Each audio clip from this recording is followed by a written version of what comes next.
Et je donne la parole à Madame Danièle Simonet pour 2 minutes.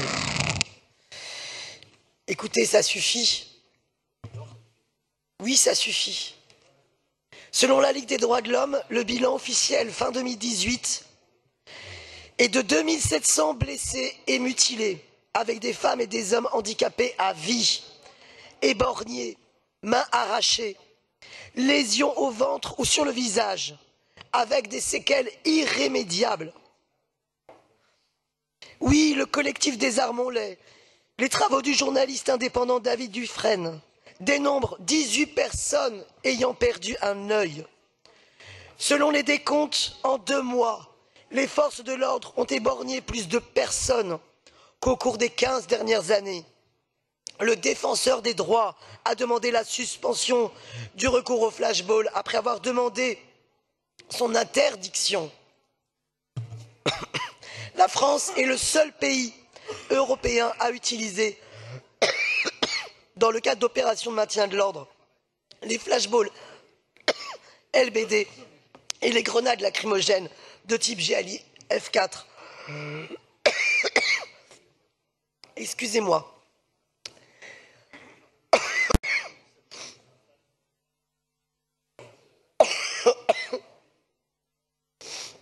Je conclurai car je ne peux plus parler. Il faut à travers ce vœu que notre Assemblée prenne cette décision, qu'elle interpelle la préfecture de police, qu'elle interpelle le ministre de l'Intérieur. Paris, capitale de la République française, du pays des droits de l'homme, doit absolument arrêter avec l'usage de ces flashballs LBD et de ces grenades de désencerclement et les lacrymogènes de type GLI F4. Je vous remercie. Merci Madame Simonet. Pour vous répondre, je donne la parole à Madame Colombe-Brossel. Bien, merci mes chers collègues. Vous avez été plusieurs groupes à déposer des vœux sur le même sujet, même si les vœux ne se ressemblaient pas tous, loin de là. Ça n'est pas à nous, élus parisiens, d'avoir un avis technique sur les techniques de maintien de l'ordre. Ça n'est pas notre compétence, ce ne sont pas nos savoir-faire. Et il y a, ma foi, plein de gens dont c'est le métier, et à chacun son métier, à chacun son compétence. Mais, et j'ai déjà eu l'occasion de le dire dans cet hémicycle, par contre, la question en tant que telle et les questions en tant que telles relatives au maintien de l'ordre sont des questions qui sont profondément démocratiques. Et donc, de ce point de vue-là, il est légitime que les élus que nous sommes puissions exprimer un avis. Nous l'avons déjà fait ici, nous continuerons, je n'en doute pas, à le faire. Nous l'avons fait... Pardon pour la parenthèse, c'était absolument passionnant en présence du préfet de police en 3e commission, à l'initiative d'ailleurs, je m'en souviens, du groupe EELV, et nous allons continuer à le faire car ces questions sont en soi des questions profondément démocratiques. Pour autant, je le redis, nous ne sommes pas des techniciens et nous n'avons certainement pas à nous imaginer le devenir.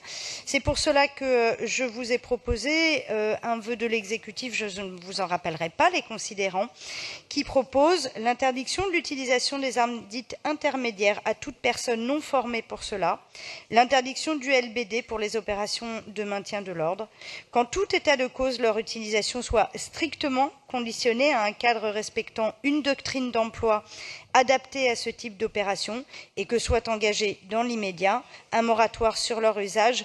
Je crois en effet que nous ne pouvons qu'être interpellés par l'ensemble des témoignages, prises de position, et que nous devons avoir un travail dans un cadre démocratique respectueux de l'ensemble de ceux qui assurent le maintien de l'ordre tous les samedis dans notre ville, que nous puissions avoir ce débat sereinement. Merci à vous.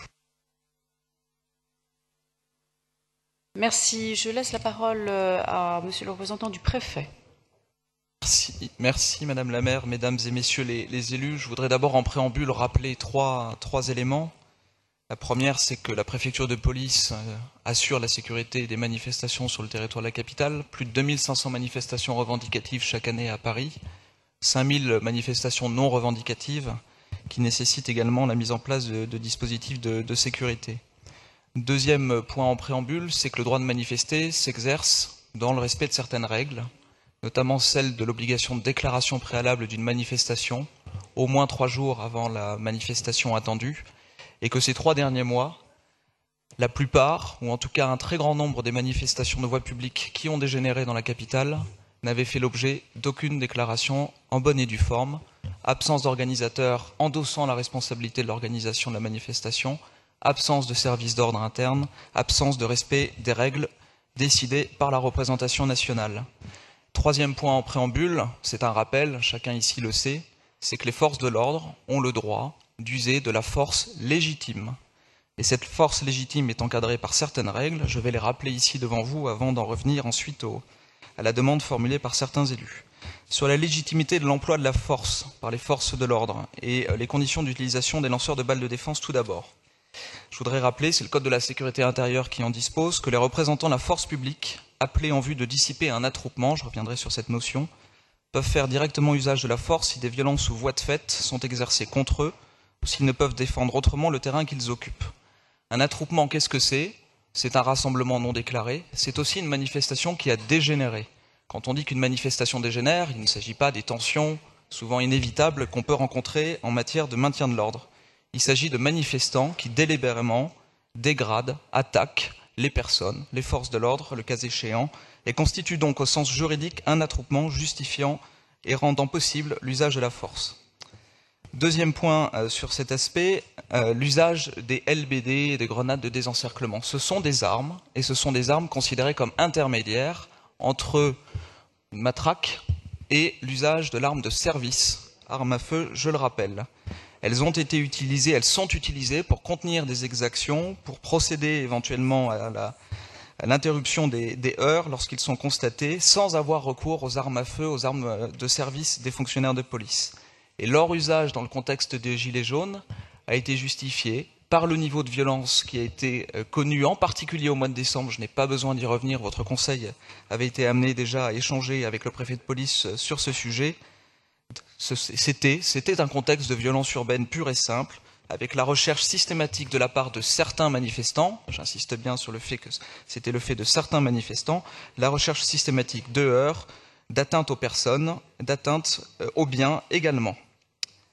Deuxième chose, une fois après avoir abordé les circonstances dans lesquelles la force légitime peut être utilisée, c'est la nécessité d'une riposte graduée. Le LBD est une arme intermédiaire qui peut provoquer des blessures dont l'intensité est plus ou moins grave. Et son usage est donc soumis aux règles de nécessité et de proportionnalité. Ces règles ont été rappelées par une instruction du ministre de l'Intérieur en date du 27 juillet 2017, qui rappelle les circonstances dans lesquelles la force légitime peut être utilisée, qui rappelle ou qui précise la doctrine d'emploi régissant l'usage de ces armes spécifiques par des personnels évidemment formés pour ce faire. On ne s'improvise pas utilisateur d'un LBD. Cette instruction a été rappelée de nouveau. Elle était toujours en vigueur, je le rappelle. Elle a été rappelée de nouveau en janvier 2019 par le directeur général de la police nationale, instruction évidemment relayée par le préfet de police à l'ensemble des services de la préfecture de police intervenant sur le terrain en situation de maintien de l'ordre. Dernier élément, le ministre de l'Intérieur a demandé, dans la perspective de la manifestation du 26 janvier dernier et depuis lors, que tous les porteurs de lanceurs de balles de défense fonctionnent en binôme avec un autre policier porteur d'une caméra permettant de filmer les conditions ou les scènes dans lesquelles ces LBD peuvent être utilisés et des tirs peuvent être réalisés. Je rappelle que ces instructions sont non seulement écrites, elles doivent être respectées évidemment par l'ensemble des intervenants et qu'elles sont rappelées chaque vendredi à l'occasion du briefing opérationnel que le préfet de police préside personnellement avec l'ensemble des services intervenants, l'ensemble des chefs d'unité, dans la perspective de la préparation des manifestations du samedi, qui sont celles qui ont à la fois rassemblé le plus de monde et connu pour certaines les plus grandes violences. Et ces instructions sont d'application permanente. Troisième élément, le juge administratif a été saisi par deux recours, l'un limité à la capitale, l'autre de portée nationale, deux recours visant à demander la suspension de l'utilisation du LBD. Le tribunal administratif de Paris s'est prononcé dans le cadre d'une procédure en référé, c'est-à-dire en urgence, par une ordonnance datée du 25 janvier, dans la perspective de la manifestation du 26. Il n'a pas demandé la suspension de l'utilisation des LBD à Paris. Il a rejeté le recours des requérants qui visaient à obtenir cette demande. Deuxième chose, cette décision est cette fois-ci de portée nationale. Elle est matérialisée par l'ordonnance du juge des référés du Conseil d'État en date du 1er février. Le recours était de la même nature, évidemment. Requête présentée par l'Union départementale Paris de la CGT. Le Conseil d'État a publié ou plutôt a produit une ordonnance extrêmement explicite et je voudrais ici en donner la substance. Il a d'abord rappelé, comme je l'ai fait moi-même, que les conditions d'utilisation des LBD étaient strictement encadrées par le Code de la sécurité intérieure, afin de garantir que leur emploi était d'une part nécessaire au maintien de l'ordre public, au regard des circonstances, et d'autre part proportionné aux troubles à faire cesser. Il a ensuite souligné que ces conditions d'utilisation étaient réitérées à l'occasion de chaque manifestation. Je viens de l'indiquer, cela fait également à la préfecture de police, et s'accompagnait désormais de l'obligation pour les forces de l'ordre de filmer, dans la mesure du possible, l'usage du LBD. Troisième point, il a rappelé que si l'usage du LBD avait, dans la période récente, provoqué des blessures, parfois graves, ceci n'est pas contesté, les enquêtes de l'IGPN devront permettre de confirmer que les victimes se trouvaient dans les situations visées par le Code de la sécurité intérieure ou non. Il a également, le Conseil d'État toujours, indiqué que l'organisation des opérations de maintien de l'ordre mises en place lors des récentes manifestations ne révélait pas une intention des autorités de ne pas respecter les conditions d'usage strictes imposées pour l'utilisation de ces armes. Quatrième élément, il a rappelé que les très nombreuses manifestations qui s'étaient répétées semaine après semaine depuis le mois de novembre 2018 avaient montré et avaient été marquées fréquemment par des actes de violence et de destruction, justifiant l'usage de ces armes. Et enfin, il a souligné qu'il était impossible d'exclure la répétition de telles violences, de tels incidents au cours des prochaines manifestations, et qu'il était donc nécessaire de permettre aux forces de l'ordre de recourir à ces armes intermédiaires qui demeurent particulièrement appropriées pour faire face à ce type de situation, sous réserve, encore une fois, du strict respect des conditions d'usage s'imposant à leur utilisation. Je n'y reviens pas, je les ai rappelés. Le juge des référés du Conseil d'État a donc estimé qu'il n'était pas opportun de suspendre ces armes et qu'il ne pouvait être regardé en l'état comme de nature à caractériser une atteinte grave et manifestement illégale à la liberté de manifester et au droit de ne pas être soumis à des traitements inhumains ou dégradants, leur utilisation. Je terminerai en indiquant que l'IGPN a été saisie au plan administratif, y compris par le préfet de police, comme au plan judiciaire, notamment par les plaignants, d'un certain nombre de signalements, laissant entendre que l'usage de ces armes aurait pu, dans certains cas, n'être pas justifié. Au cas par cas, et je dis bien au cas par cas, puisqu'il s'agira à chaque fois d'apprécier les circonstances dans lesquelles ces tirs ont pu être réalisés, ces enquêtes devront dire si l'usage de l'arme était justifié et si la doctrine d'emploi a été respectée. Si ces enquêtes concluent à des fautes, celles-ci seront sanctionnées. Ces enquêtes se font, je le rappelle, sans préjudice de l'intervention du défenseur des droits. Voilà les éléments que je souhaitais porter à la connaissance de votre Conseil. Merci, Monsieur le représentant du préfet. Je vais d'abord demander si les vœux numéro 114 du groupe communiste, puisqu'en réponse aux vœux 114, 115, 116, l'exécutif a déposé le vœu 116 bis, et donc demander si le vœu numéro 114 du groupe communiste Front de Gauche est-il maintenu au profit du vœu ou retiré. Je remercie Monsieur le Préfet de sa réponse en termes de rappel au droit. Je vous ai juste posé mais si vous le retirez. Je vais dire pourquoi je maintiens mon vœu. Très bien. La réponse, elle n'est pas d'un point de vue juridique. La réponse qu'on attend, c'est une réponse politique, puisqu'il s'agit d'un débat politique, et donc je maintiens mon vœu. Merci. Je le mettrai au vote un peu plus tard. Je déroule déjà savoir si les vœux sont maintenus. Est-ce que le numéro 115 du groupe Génération est retiré au profit du vœu de l'exécutif ou maintenu? On regrette la position, la position de la préfecture et vraiment on souhaite que tout le monde prenne la mesure de ce qui est en train de se passer. Donc, il est donc maintenu. Je suis bien embêtée. On va maintenir notre vœu. Je le mettrai donc au voix plus tard. Merci Madame Piloche. Madame Simonet, votre vœu est-il retiré au profit du vœu de l'exécutif? Écoutez, là pour le coup je ne comprends pas mes collègues parce que le vœu de l'exécutif il dit interdiction du LBD. Par contre moi ce qui ne me satisfait pas c'est que dans le vœu de l'exécutif il n'y a pas l'interdiction des lacrymogènes de type GLIF4. Donc c'est pour cette raison que je maintiendrai aussi mon vœu et je voterai les vœux du groupe Génération et du groupe communiste. Je n'ai pas compris votre réponse. Vous le maintenez ou retirez? Oui, je le maintiens. Merci. Alors, je vais donc mettre aux voix les vœux les uns après les autres. J'ai un certain nombre d'explications de vote, j'ai bien retenu, vous inquiétez pas. Et j'ai une première explication de vote de Monsieur Azière. Sur l'ensemble, si vous voulez bien, bon, tout le monde sait que Paris vit tous les week-ends un climat de violence important et sans les forces de sécurité en charge du maintien de l'ordre à Paris, auxquelles je rends hommage encore une fois, combien de monuments, de vitrines, de terrasses, de mobilier urbain seraient dévastés et régulièrement détruits. Alors oui, le recours aux lanceurs de balles de défense dans les moyens de neutralisation des auteurs de ces voies de fait pose des questions, sans attenter néanmoins à la vie des personnes. Il pose des questions sur la gravité des blessures. Sans doute, Monsieur le Préfet, faut-il s'interroger sur les règles et procédures d'engagement de cette arme et proportionner son usage à l'ampleur des troubles à faire cesser. Sans doute, le couplage avec une caméra et une possible réduction de la puissance cinétique est probablement souhaitable, tout en conservant au LBD une force d'arrêt dissuasive. Et bien sûr, sans doute faut-il insister sur la formation et l'habilitation des policiers chargés de s'en servir.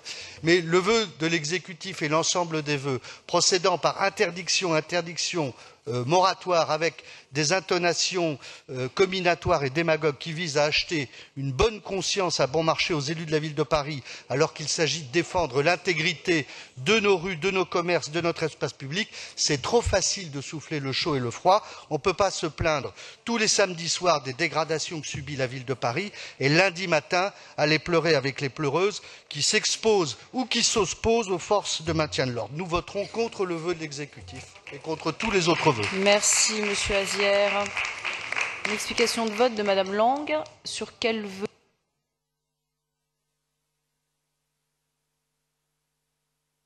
Je suis mal placée. Oui. Le vœu de l'exécutif, oui, je vais être très brève. Effectivement, nous voterons également contre le vœu de l'exécutif. Les explications ont été très bien données par Monsieur le représentant du préfet de police.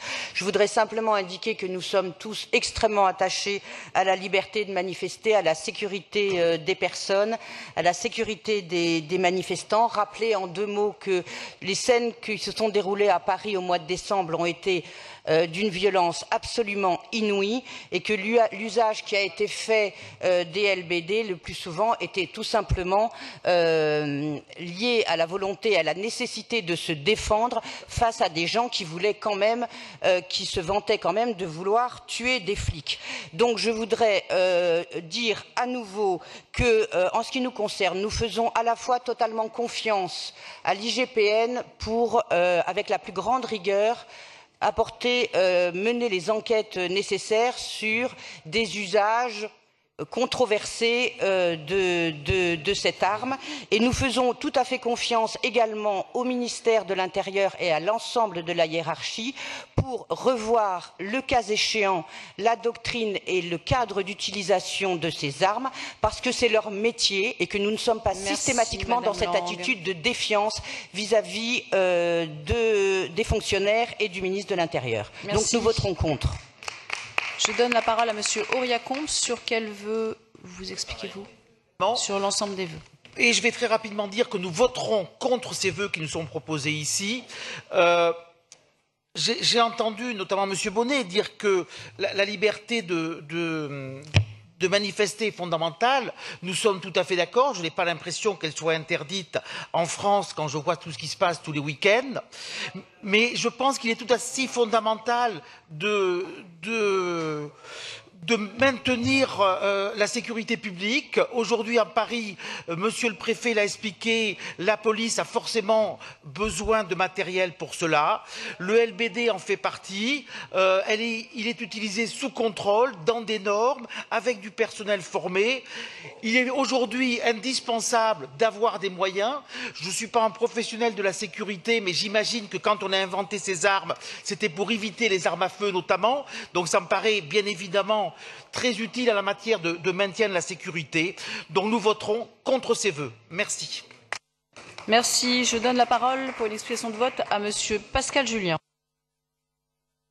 Même chose, explication de vote sur les 3 vœux. Écoutez, Monsieur le représentant du préfet, votre réponse je la déplore. Mais heureusement qu'elle se fait dans l'intimité de cet hémicycle. Parce que c'est ce type de réponse qui aboutit à dresser une partie de la population contre la police. Je vais vous dire pourquoi. Cette police nationale que nous aimons. Police nationale que nous aimons. Et je vais vous dire pourquoi. Parce que quand vous, pas vous personnellement, mais quand les autorités préfectorales, gouvernementales ou certaines politiques nient les faits mentionnés par Nicolas Bonnet et d'autres avant moi, qu'ils nient des usages manifestement disproportionnés de la part de policiers, donc illégitimes, en disant « on ne peut rien dire, attendons de voir l'enquête de l'IGPN », mais que, au même moment, sans attendre la moindre procédure judiciaire, vous dénoncez les manifestations illégitimes, elles aussi, de certains manifestants. Vous pratiquez un deux poids, deux mesures, qui fait que, pour beaucoup de gens, ça dresse contre la police. Quand est-ce que vous comprendrez ça? Et c'est ce que le préfet Grimaud avait compris. Je reprendrai la parole tout à l'heure sur mon vœu. C'est ce que le préfet Grimaud avait compris. C'est pour ça que lui, il a eu le courage de faire cette lettre adressée à chacun et dans laquelle il a dit les choses. Il a reconnu la réalité des faits.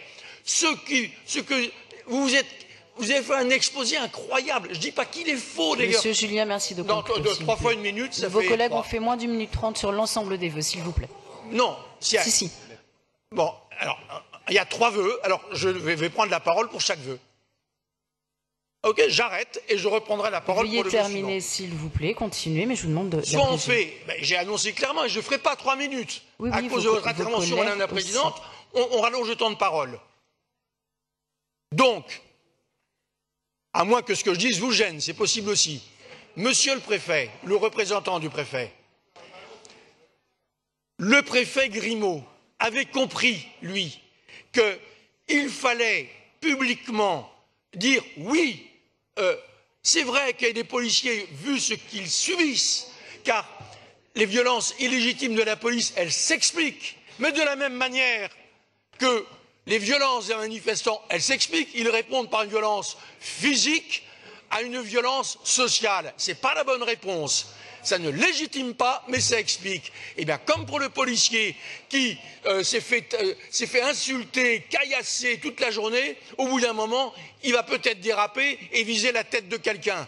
Ça s'explique, ce n'est pas légitime. Et quand vous avez 3 personnes qui filment la même scène, que c'est sur tous les réseaux sociaux, et qu'on vous entend dire « mais on va attendre des conclusions de l'IGPN », et bien à ce moment-là, vous dressez des gens contre la police. Je le déplore, nous aimons la police nationale. La parole est à Monsieur Acquois pour une explication de vote.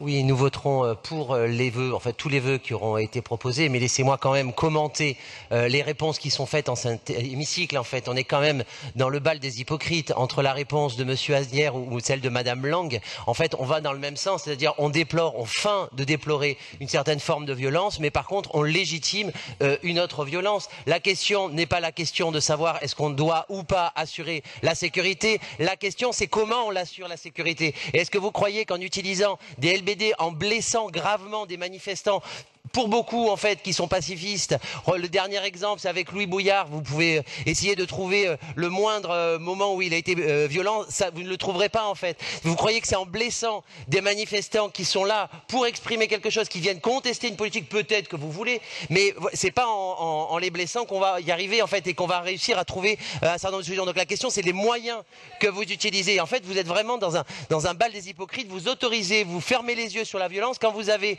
Amnesty International qui souligne que l'usage est excessif, quand vous avez la Ligue des droits de l'homme, quand vous avez le défenseur des droits, quand vous avez des pays européens, tous les pays européens pratiquement ont interdit l'usage des LBD, vous attendez quoi? Vous attendez qu'il y ait un mort dans les rues de Paris pour enfin se dire en fait que peut-être qu'il faudrait changer. Excusez-moi, ce bal des hypocrites est vraiment plus qu'énervant et bien évidemment nous voterons, mais j'espère que à la différence de ce qui a été dit, nous ne soyons pas dans le secret de cet hémicycle, mais que les propos qui ont été tenus ici seront rendus publics. Merci Monsieur Acquois. Je vais procéder aux opérations de vote. Je vais vous demander le plus grand silence, s'il vous plaît. Je vais vous demander également de bien lever la main et je vous demande donc de vous prononcer avec un avis défavorable de l'exécutif sur le vœu numéro 114. Qui est pour?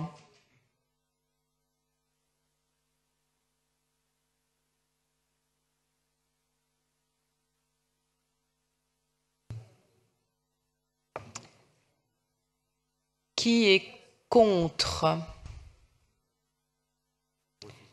Qui s'abstient? Il est donc rejeté. Je mets aux voix le vœu numéro 115 du groupe Génération avec un avis défavorable de l'exécutif. Qui est pour? Qui est contre? Même vote. Qui s'abstient? Il est rejeté. Je mets aux voix le vœu numéro 116 de Madame Simonet avec un avis défavorable. Qui est pour?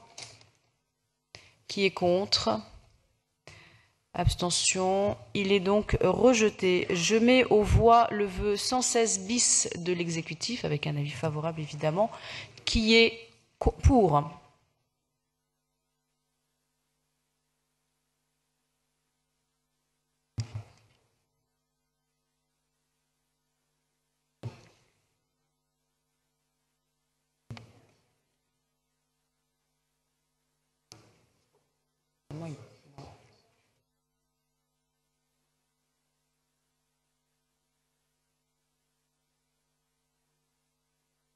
Qui est contre?